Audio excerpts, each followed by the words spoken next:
Hello, this is Coach Mike from winningstockcoach.com.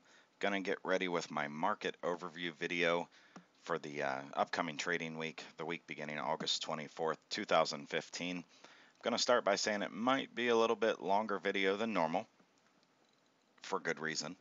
And also, we're going to spend a little more time studying different views of one particular chart. If you're somebody that likes money, you don't mind spending more time with a little bit of information being presented to you, and you know, if you struggle with the attention span, I do apologize. Um, First off, we're going to be looking here at the SPX. This is the S&P 500. And if you've watched my series of market overview videos, right about since a couple weeks before Memorial Day, I had a high side and a low side target. And, we came within our typical 0.5% of the high side target. And it just looked like that low side target wasn't going to come as this market consolidation started taking place. Now, I do want to take a second real quick on this weekly chart. You see the area I'm circling here and the time period it consisted of. As I told members of the coaches roster, and we talked about this quite regularly, this time period was very consistent with this here and very consistent with this period here. Now, there were two different results of those two prior periods. Here was the tops before the market crash, the last market crash. Here was the top just before the fiscal cliff and into that inception of QE3. Okay, so they were two similar times in that we got, pretty good market pullback out of them at first. It's just one continued the pullback into a crash and one didn't. Anyway, that 2022.92 target that I had for the low side, well, needless to say, we hit it, but it was kind of like using a 357 Magnum when you only needed a BB gun, right? We didn't just hit it, but we went well through it. Let's talk a little bit about where these other targets come from. These are Fibonacci extension targets. Fibonacci extensions are a three-point tool that basically calculates repetitive patterns on charts, but starting at nonlinear points. Nonlinear meaning, not just horizontal lines saying we're going to bounce between 2 points forever. It's basically stating that if we duplicate a move that we're measuring, but start from a new point, where would we go to? That's the simplistic form of it. So you see a couple different targets here. That 2022.92 was actually derived just from the typical way that I've made my target points. It was from this visible down move and visible up move to the S&P's high.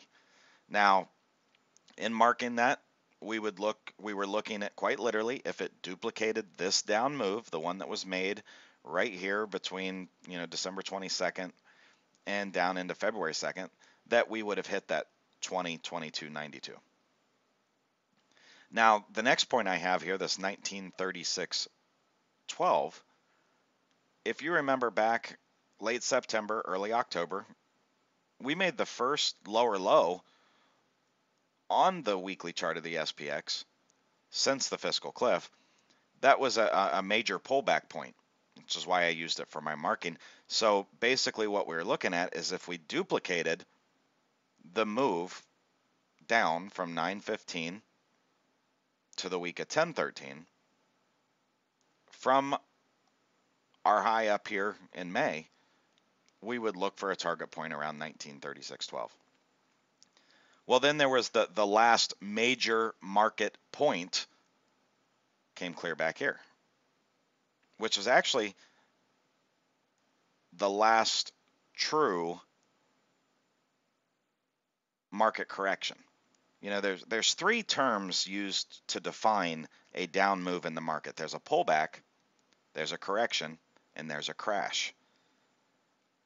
While they all three pertain to a downwards move in a stock,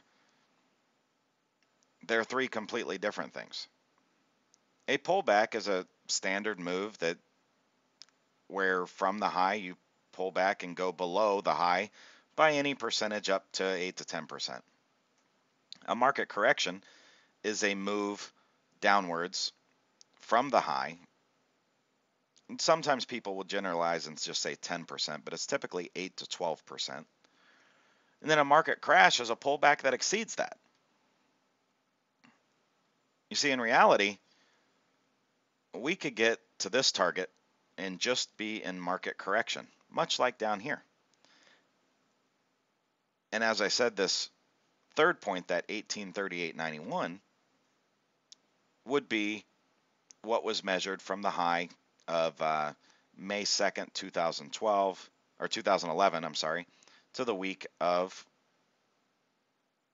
October 3rd, 2011.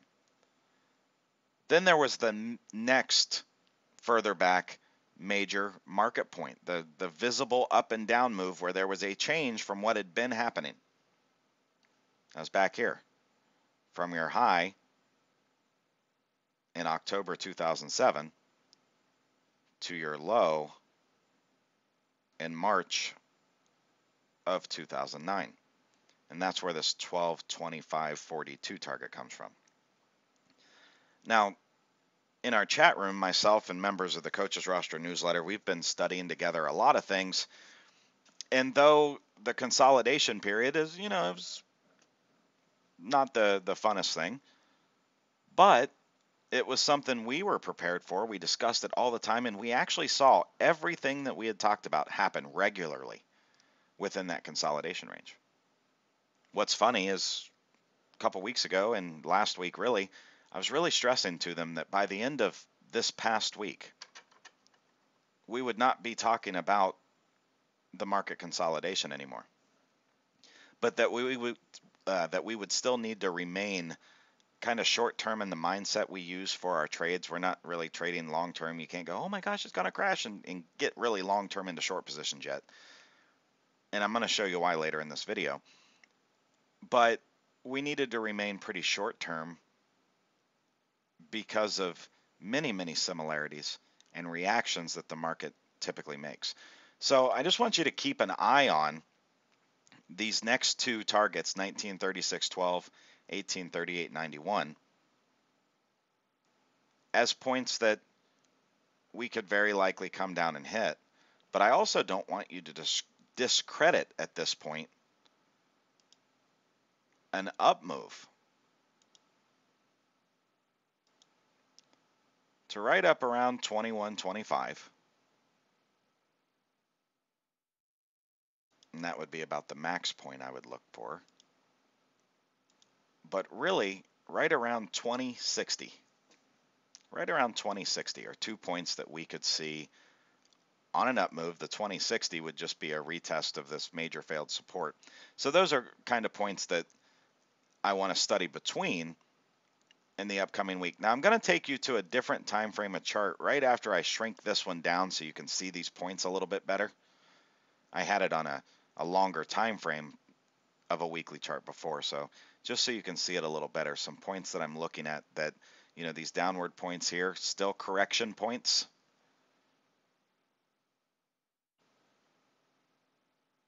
And these two gray ones, these 100%, this 21.24.71 or this 20.59.69, points that we could kind of bounce up to if we began to make an up move. Now we're going to come over to a different chart. Okay, and on this chart, it's still the SPX weekly. It's the same time frame that we started out in our first view with the Fibonacci extensions. But here I've got a series of trend lines. And I want to actually point out what these trend lines are. You might say, well, why do you have this trend line on there? Because it followed it for a while, but gave it up, got crazy, and who knows what it's doing now. If you actually look back at that talk of quantitative easing, QE3, the government, the Fed stimulus program, basically what's been propping up the markets, it was an $85 billion bond buying program that was originally approved to be $40 billion per month bond buying.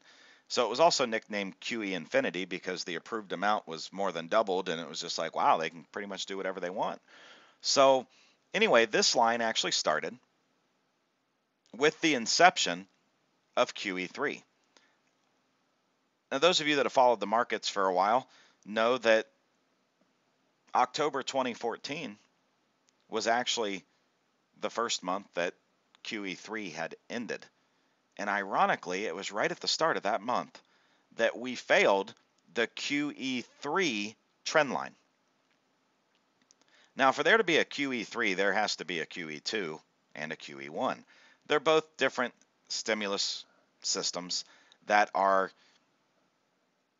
they were the Federal Reserve's attempts to right the markets after the last crash.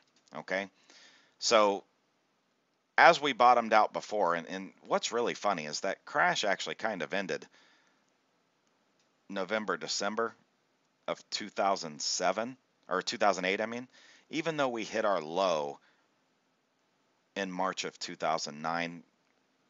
Not to debate too heavily, but this was the fall of Lehman Brothers here, and it created a huge rift in the market.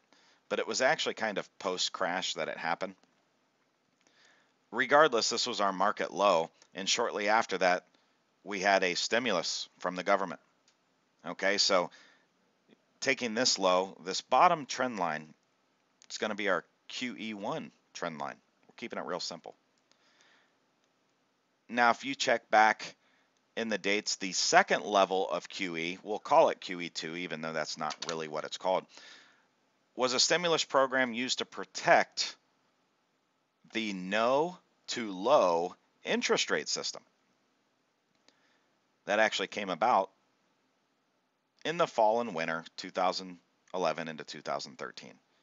There are two possible trend lines for that based on the lows that were made. But this one is the one I've been following. The reason is because when we failed that QE3 trend line here, ironically, we went down and darn near touched the QE2 trend line that I've been following. Now all the buzz is the interest rates, and you could say, well, no, the buzz has been Greece, the buzz has been China. Yes, but as far as the U.S. individualized, when are they raising interest rates? Experts, mind you, quote unquote experts, have been on record as saying anytime between July of last year and December of next year. Those same experts have also changed their minds, shuffled back and forth. If you just took a consensus, an average of what all these quote-unquote experts are saying, September of this year, next month, we could see a rise in interest rates. Janet Yellen, after the last FOMC, was actually quoted in her press conference of saying, the time is now to raise the interest rates. The markets need, or the economy needs, an interest rate increase. First time she's actually sound hawkish, as they call it, in that regard. Now, because these two crossing trend lines, I'm going to change their color to pink so you can follow me a little better on what I'm talking about. These two potential, well, which one's the QE2 trend line? Well, if you look at it, the reason I said it could truly be either one is, well, we made a big failure this past week, didn't we? And it also helps us to target two other potential points we could get to.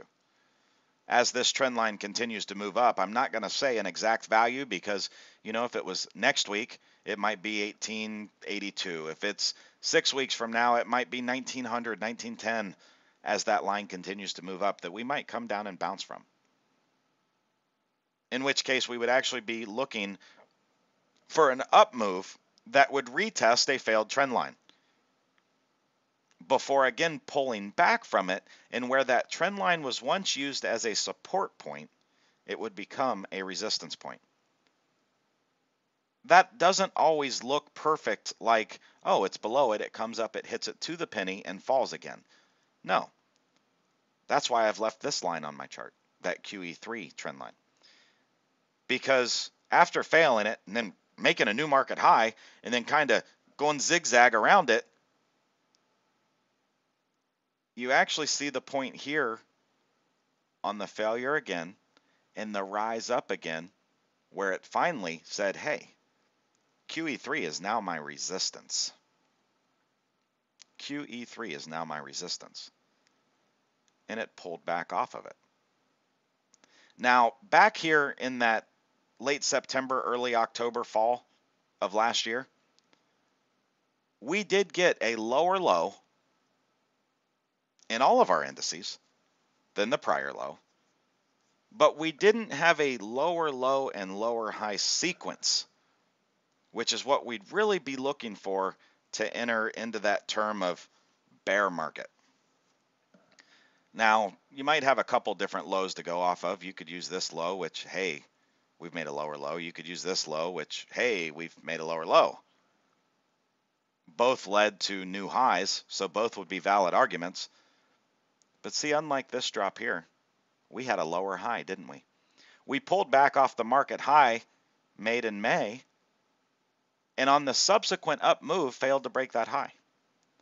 Now, you look back all the way from fiscal cliff, market correction, until now, when have we ever failed after a down move to make a higher high? Because I already know the answer is never in that time period I discussed. We have something changing in the market.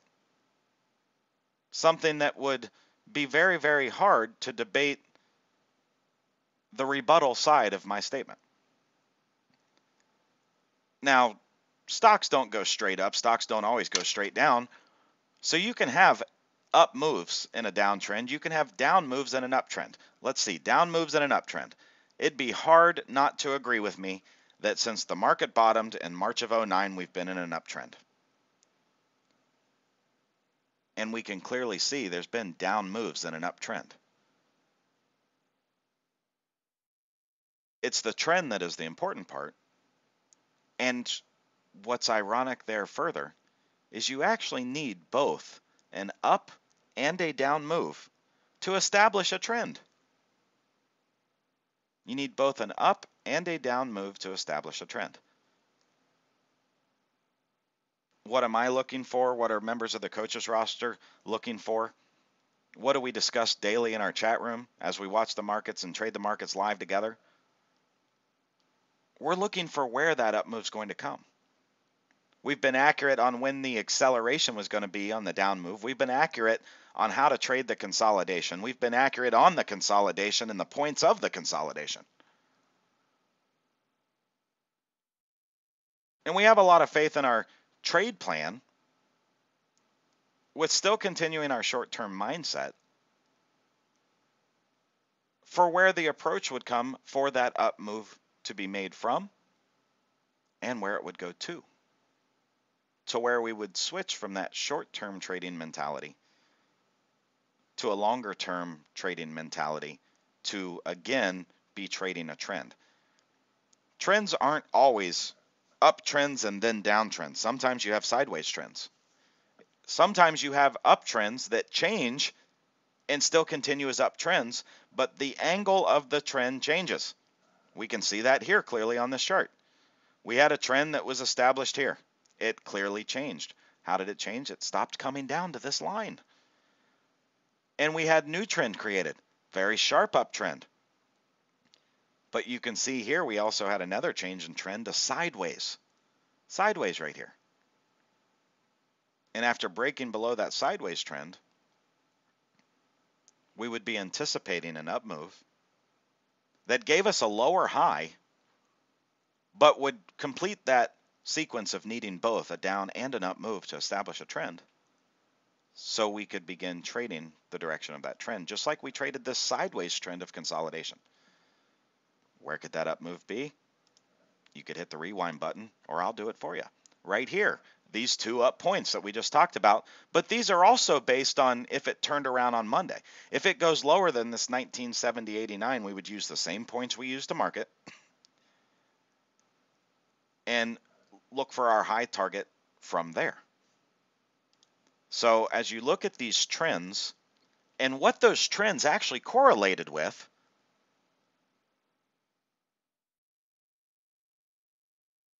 It makes a lot of sense that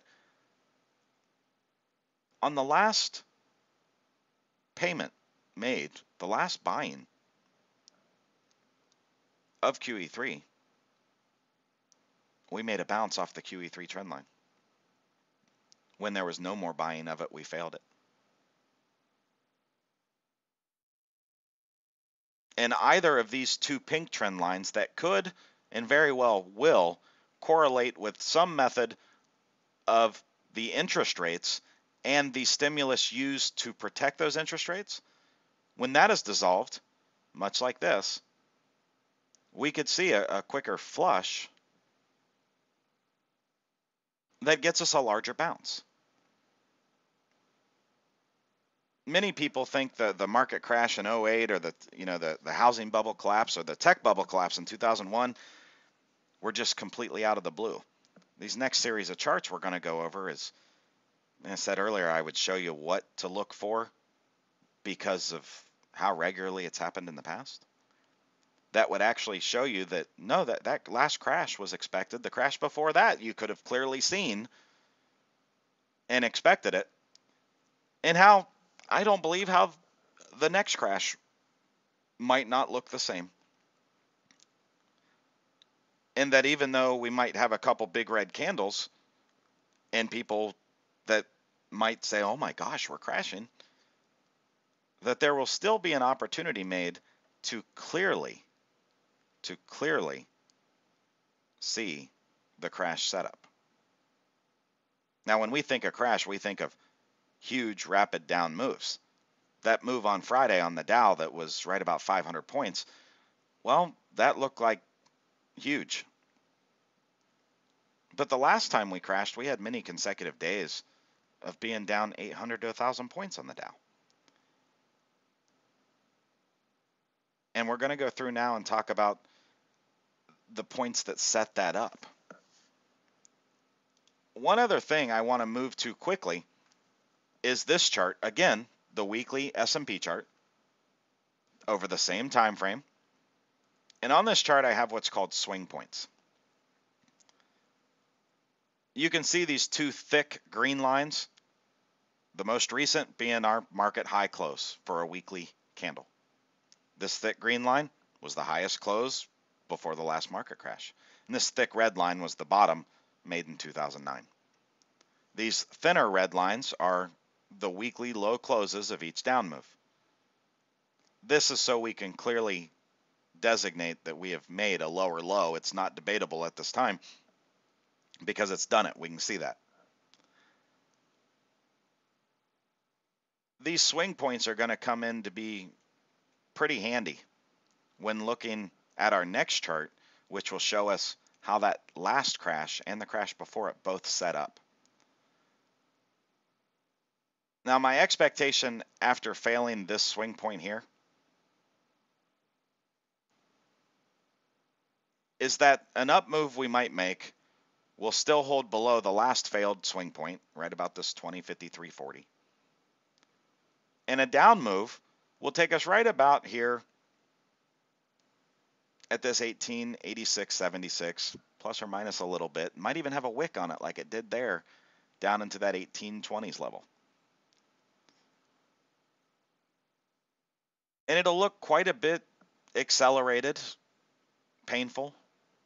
You'll watch news programs that freak you out on it. And then it'll make a little bit of an up move. And then it'll kind of come back to where it was and be like, okay, now the crash is going to start. I was listening to that Coach Mike's video, and man, this is where it's at. But that actually won't be where it's at. It'll be a very specific mathematical level that you can use to calculate it. But all we need to see first is where it stops falling to. It's where it stops falling to that is important to us because, again, to establish a trend, we need both a down and an up move. So these swing points kind of give us an easy view of whether we're making higher highs and higher lows, and we can clearly see now that we are making the lower lows. Now, I said I was going to show you those mathematical calculations. Once the down move has been made, of where we could expect an up move to go to show us that, hey, get ready for the actual crash. The time where the markets, the news media will be like, well, you know, it's still a bull market. We're just pulling back, blah, blah, blah, blah, blah. And then a few months later, it'll be like, oh my gosh, this hit us. Nobody expected this. Just like they did in both the last two market crashes. And we're going to talk about those points. And to talk about those points, you see them on my chart that's very, very zoomed out. This is our tech bubble crash. This is our housing bubble crash. So we're going to zoom in so we can see it better on the video.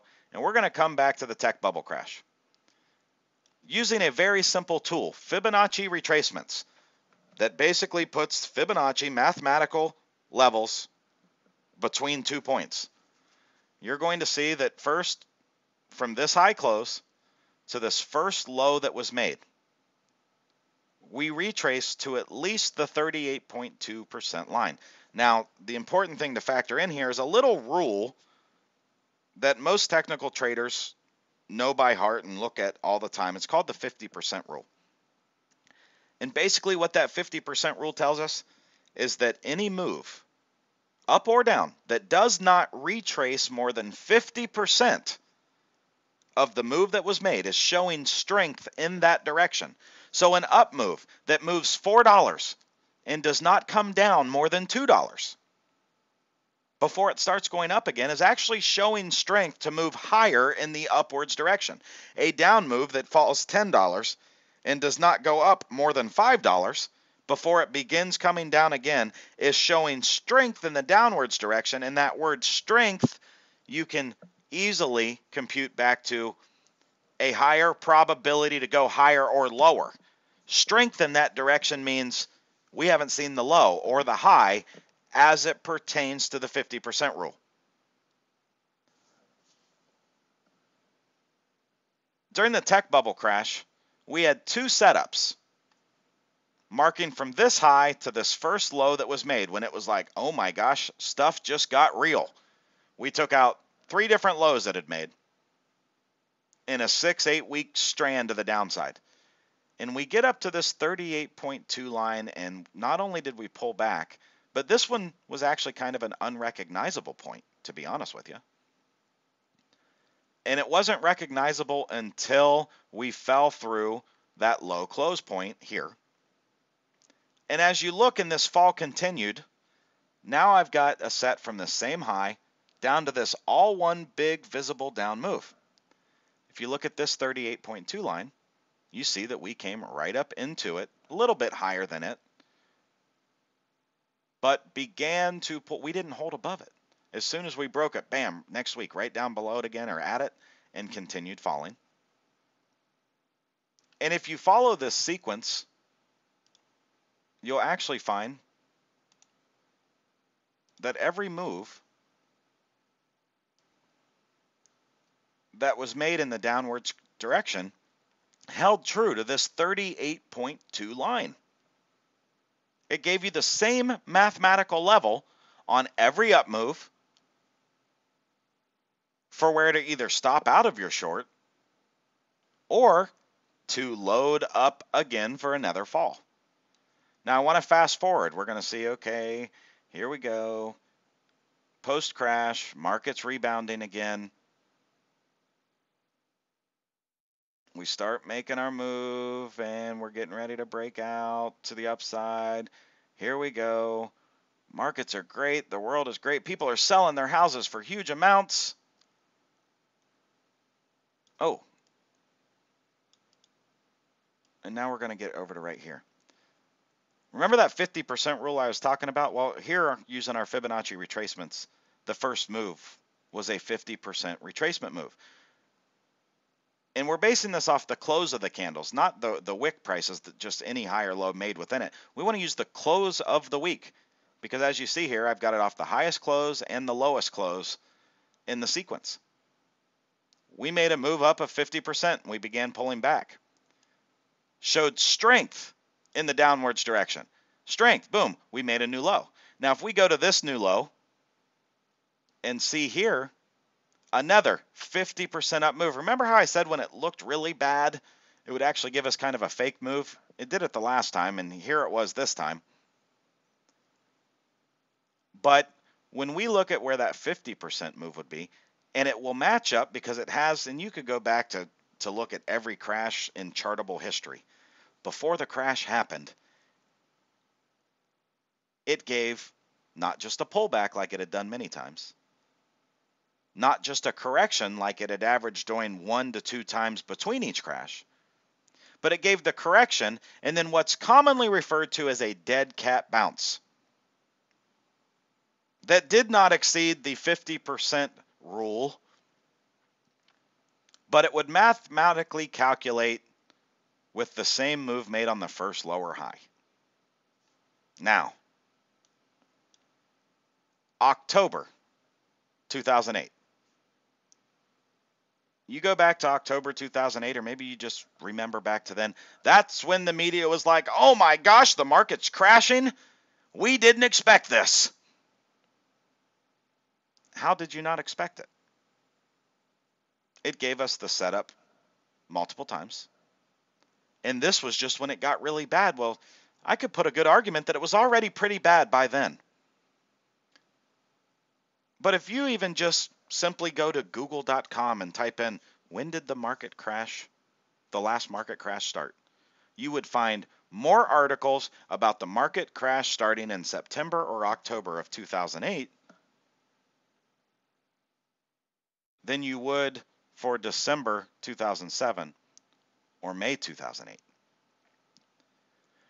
Now, if you remember earlier in the video, I talked about how the time period of a consolidation pattern matched up about perfectly here to our current time period. I want to move forward to one other point, and it was actually the last market correction, the fiscal cliff time, which did not lead to a crash, and what the chart showed us to let us know that it wasn't a crash. Now that's this period here. And if I mark from either the high that it made in the sequence here, or to make it even more easy, we'll just go off the high that it made right down into this low. What we see is though here kind of looked like, hey, we're going to crash, right? We still had our support point of the prior low close that did not fail. And this is a time where, yeah, hey, you got to trade it like it's going to crash right here. But as you see it make the positive move off your support level, you have to start thinking maybe it's not going to crash. And right here, that 50% rule we talked about, see, it wasn't when it went on and made new highs. It wasn't clear over here when it did this. It was actually right here when it broke above that 50% line that it told us it wasn't going to crash. It was only a market correction. And from that time, the subsequent down move was a buy for longs. And, you know, if I fast forward more, you can see that, hey, that was a good way to do that buy. So now going back to where I was earlier in the video of how we actually have to wait for where it's going to go down to because we don't know. Was the low made on Friday's close? Maybe. Do we have more falling to do? I already showed you these Fibonacci extension points that would still be correction zone that we could fall to.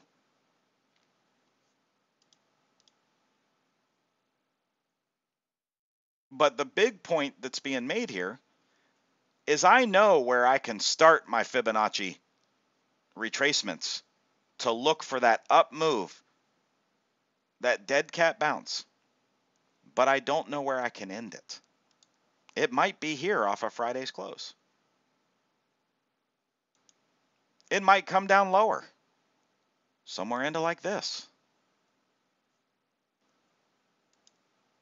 It might even come down a little bit lower into something like that and give me several points that I might want to look for. The point to be made is that right now we would be guessing. we would actually be guessing. And as I told members of the coaches roster, and I reiterate to them every single day in our chat room, the markets are forcing us to remain with a short-term mindset on our trades. Right now, we can easily see a resistance point for our short trades, which was this last swing low, right here, of 1989.18. If you're in shorts and it goes above that, simply get out and start measuring for where that dead cat bounce could be. It also allows us different target points, which we've talked about on views of different charts or different markings of the same chart, for those short-term trades. And those short-term trades will turn into longer-term trades, even though they may be short trades, meaning trades for a downwards direction.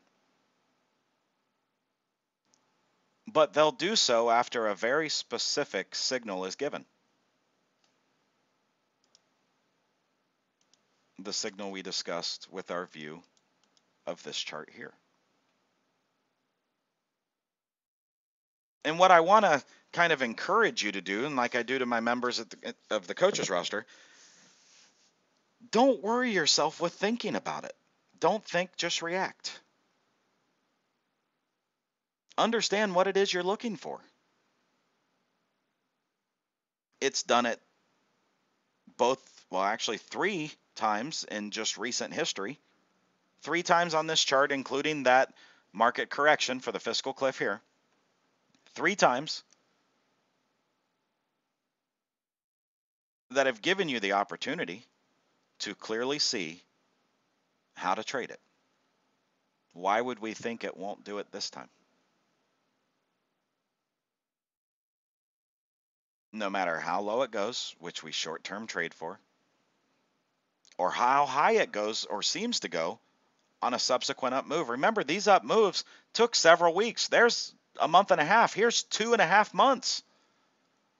2.5 months from this low here that we marked to where it finally said, hey, I'm getting ready to crash. And if you don't realize that, it's going to hurt you very badly. It wasn't a day. It wasn't 5 minutes. It wasn't an hour. It gave plenty of time.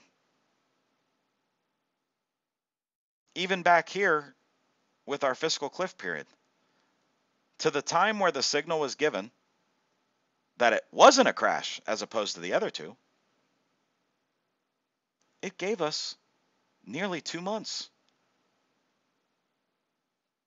And during that time, our mindset needs to be short term. You know, there's a lot of people I come across that's, I'm a day trader. I only make long-term investments, or, I'm just focusing on swing trading. And I tell those people, why limit yourself? Why sell yourself short? Because there are times when the markets say, now's the time to invest. Go long-term. Hold it based on specific principles. There's times where the markets say, hey, I'm going to give you very consistent swings, consistent up and down moves, and you need to trade those swings. And there are times the market says, hey, I'm going to give you very consistent moves, but for short-term trading, whether that be day trading or trades that last just a couple days. And that's what you need to trade, and those are the trades you need to do to not sell yourself short. Right now, we still have to remain in that short-term trading focus. As it starts to settle a bottom and make a move to give us the signal we're looking for, it'll still tell us to remain in that short-term trading mentality.